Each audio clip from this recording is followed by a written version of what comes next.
But it's Championship Sunday. How is this day different from any other day of the year? Fellas, I've lost a Super Bowl before. I lost 2 Super Bowls. I've lost in the conference championship round. This one hurts more because all you want as a competitor, a professional football player, as a team is you want a shot at the title. And that's what you get if you win here. You move on to at least get your shot, all right? At least you're there for there's a bye week. You're celebrated a little. You know, you are considered an AFC/NFC champion. This team that loses the NFC or AFC Championship game today, you're just one of those wild card losers. You're one of those regular season teams that don't make the playoffs. It hurts to lose in this round. Oh, listen to, expert over here who lost 1 championship game. Let me tell you who the expert is. Me. 3 in a row. That's right, 3 in a row. Talk about pain. Damn. Like, come on, dude. Like, this is absolutely crazy. You know what you get? Like you say, you get zip. Like, that's it. No, there's no, like, loser's ring or whatever, championship ring. There's no nothing. You're not celebrating. Hey, we're going to a Super Bowl. We ain't doing nothing. 3 times in a row that you're eliminated. You just feel dang empty. You're right. You feel empty. It's absolutely devastating. I will say this about this. This is the last true football game. Because, look, there's no extra half times, all that celebrated. There's no billion people watching commercials and all. It's all about the game. That's what makes this the best. These teams got to earn their way to go into the Super Bowl. And for that very reason, don't you think there's more pressure on the Bills right now, right? Like, the Chiefs have been there, right? Yeah. They're going for history. Yeah. Like you said, 48 states rooting against them, right? The Bills, like, you haven't done it yet. You're right here. You're so close, right? And again, I just wonder if that mounts against them. And then again, on the flip side, like the Chiefs, you've been in this spot, Tedy. Like, they've almost become the Yankees, the Patriots, the villains, right? Like, everybody rooting against them, everybody picking the Bills. And listen, I know this is egging them on. I know this is egging Patrick on, right? Again, a chance to make history, right? How quickly last year at the Super Bowl celebration did he mention this year? Yeah, right? which is why. It was a day later, right? And again, he's already talking about the three-peat and being back here. This is all this kid knows. It's all he lives for. This is why this is business. This is business for the Chiefs. They're not playing for a championship anymore. They're playing for the championship. The championship that trumps all others. It's a very similar feeling we had when we were trying to go 19-0, I think it was, and then when all of them go undefeated through the Super Bowl. You know at a certain point in time that there are other Super Bowl champions, yes, and you respect them, but it just puts you on another level.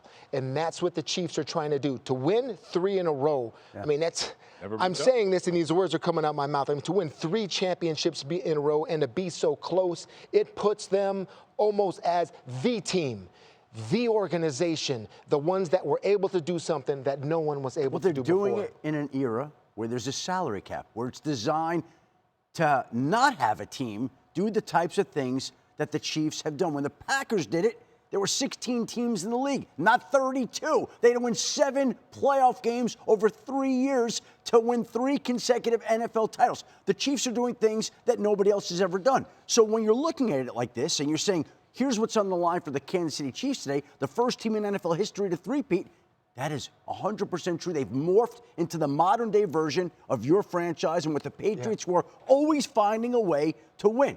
And on the flip side, just like the Chiefs are trying to become the first team to three-peat, the Buffalo Bills, they're trying to become the first team in their franchise history to win a Super Bowl. So while the stakes are great for the Chiefs, the Bills have never won a Super Bowl. When's the last time they went back to a Super Bowl? So think about everything that's on the line for Buffalo. And they can't get past this team. Josh Allen, 0 for 3 in the postseason against Patrick Mahomes. No quarterback ever has lost to one quarterback in the postseason 4 times. So you're going to be a postseason loser to Patrick Mahomes 4 times while they go for history? I tell you what, guys. I mean, having coached in Buffalo, and they treated me great, and we were 500. They still treat me great out there. You have, maybe you do have some idea what it would mean for that community, but this fan base and all that, there's not one person that lives in Buffalo that's not a Buffalo Bill fan. I'm just telling you. Like, it means everything to them. And they can change it like, no, we're not your little brother. The heck with that. We got the best player on the planet and our quarterback. Like, today's the day. Today's the day, man. As a head coach, what would a win today mean to that city? Dude, it'd mean everything. Like, Schefter, it would mean absolutely everything. And I don't know if people realize it. Like, it would put our community, our everything, like, no, we are world champions. Like, I'm just telling you, champions of this game. Man. There comes a point in time where certain teams say enough is enough. And that's the whole city of Buffalo, this team, going against, you see in the Chiefs, you saw the highlights and how they've always been able to overcome. Can they say today, enough is enough, and we move on? So if there's a sense you get from this conversation, it is what's at stake today? Quite literally, everything. And there is a common theme with the two-star quarterbacks, Mahomes and Allen, and the two quarterbacks from the NFC, Jalen and Jaden. None of them have turned the ball over in this postseason. Oh my in goodness. fact, when they say turnovers are the difference in the playoffs, this is the best illustration of that you will ever see. This is the third straight year that the starting quarterbacks in the conference championship, the Final Four, had no turnovers in the playoffs entering that game. There are two constants in this round, Patrick Mahomes and no turnovers. As I showed you earlier, our reporters have you covered on site with all the latest you need from both games today. Let's hear from everybody, starting with Dan Graziano and the Bills. Danny, go. Greeny, the Bills are feeling very relaxed and confident, but they're also aware of what's being said about them on the outside, and they're not afraid to use it.